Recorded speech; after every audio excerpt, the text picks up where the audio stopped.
A ke ndonjë shoqe? Jo, akoma jo. S'ke pas kohë, je marrë me studimet. Një pyetje kurioze më tepër, e do shoqen të jetë e fushës së modës apo e fushës së olimpiadave? E fushës së matematikës. A fushës matematikës. Edhe një pyetje tjetër. Nuk negocion të jetë në kimi e biologji, se e kam shumë për zemër kimin dhe biologji. Po. Meqense ke fituar vendin e tretë në Olimpiadë për kimin, a mendon se do t'i shtosh tabelës së Mendelejevit ndonjë element? Apo do fokusohesh te matematika? E shohim këtë aspekt. Kurioze më tepër, sepse jam shumë kurioze për kimin. Mësuesja kimis në shkollën tuaj apo jashtë shkollës tuaj ka punuar fort me ty për të arritur ti medaljen e bronzit? Po, mirë po në ambientet e klasës. Në ambientet e klasës, jo jashtë orëve mësimore. Sa veta jeni në klasë, më fal? Sa veta jeni në klasë? 22. E di formulën e sheqerit? Formulën kimike të sheqerit, e di, e mbamën? Jo. Okej. Të pyes sepse djali im ka qenë shumë i talentuar në kimi, gjithashtu, por nuk pati siç duket një mësuese kimie që ta zhvillonte. Glukoza mund t'i thoje? Po. Glukoza okay, se glukoza se e hutove çik.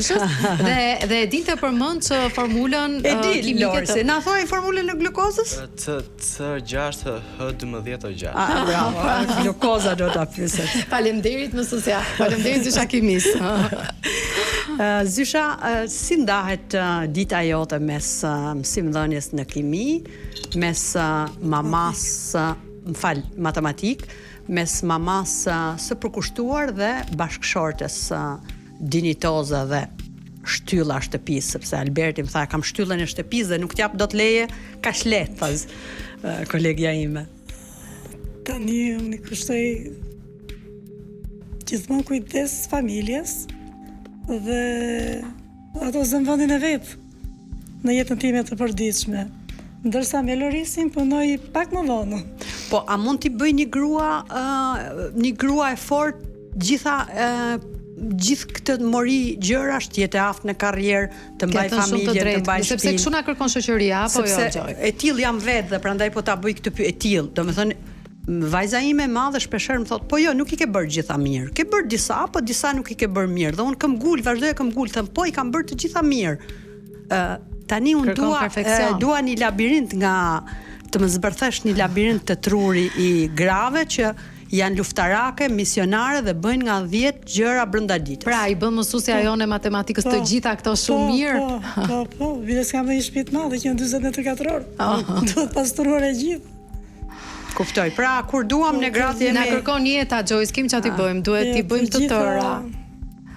I bëj unë. Të gjitha i bën. Edhe unë shumicën prej tyre i bëj. Edhe ne Eduard Trokasin.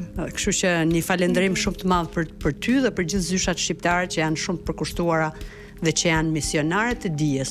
Unë në një shkrim timin kam thënë që nëse arsimin nuk e kthen në mision, por e mban si profesion për të fituar, lërë si punë, sepse arsimi dhe shëndetësia duhen veshur me trupin tënd, siç vesh rroben, duhet ta veshësh edhe këtë profesion dhe ta kthesh në mision.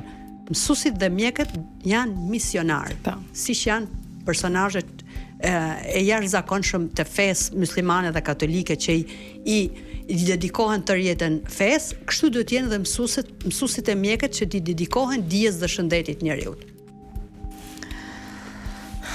Nëse nuk janë të tillë, atëre në fakt është edhe, si të thuash, një gjë që nuk shkon në prandaj duhet lënë si profesion. Po, duhet lënë. Nuk je dot nga ndonjëherë. Loris, kush është marrëdhënia jote me prindrit e tu? Dhe çfarë do u thuash sot nga ky mikrofon, sa ta të dëgjojnë dhe janë shumë të lumtur që ti je këtu sot. Tani si fillim dua ti them që i falenderoj shumë që besuan tek unë edhe sponsorizuan udhëtimin.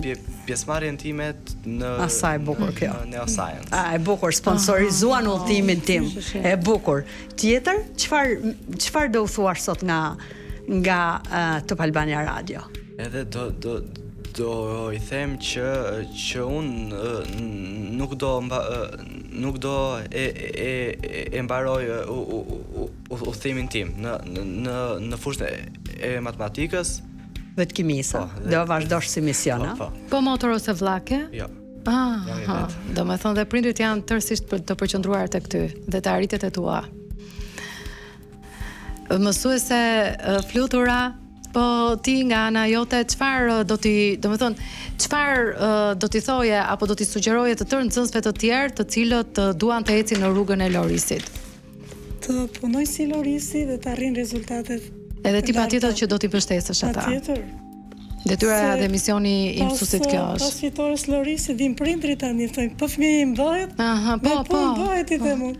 Do me thënë ka pas kërkesa të tjera edhe nga prindrit të tjerë dhe nuk kanë faj në fakt, sepse mund të qëlloj edhe mund të ketë edhe fëmijë të tjerë që janë shumë talentuar. Ka dhe fëmijë të tjerë, por vetëm duhet punë. Puna dhe të edhe nuhatja mësuesit mbase për ta kapur talentin, edhe për ta zbuluar. Dhe nxënësi duhet punoj jashtë orarit, mos të rrimë një orë. Bëre një orë matematikë dhe I di unë. Ndërkohë flasim për sot që nxënësit edhe nuk e di, kanë ato kuriozitetin nxënësit që të punojnë, të studiojnë, të kenë ato ambicien. Është edhe kjo tani.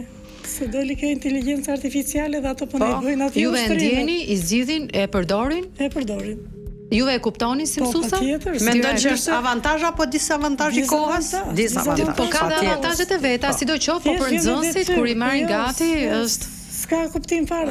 Mirë di pa detyrë dhe di unë që nuk e ka bër, se ta ketë bër ose ta ketë kuptuar. Zysh flutura ne në fakt e kishim menduar që këtë episod të Labirint në Tru ta realizonim në prag 7 marsit, por nuk prisnim dot për ta pasur kampionin në studion e Top Albania Radios. Se si mund të priste kampioni deri në 7 mars apo jo? Dhe kësaj në prag 7 marsi ne kemi një dhuratë për ty nga Enzo Atini.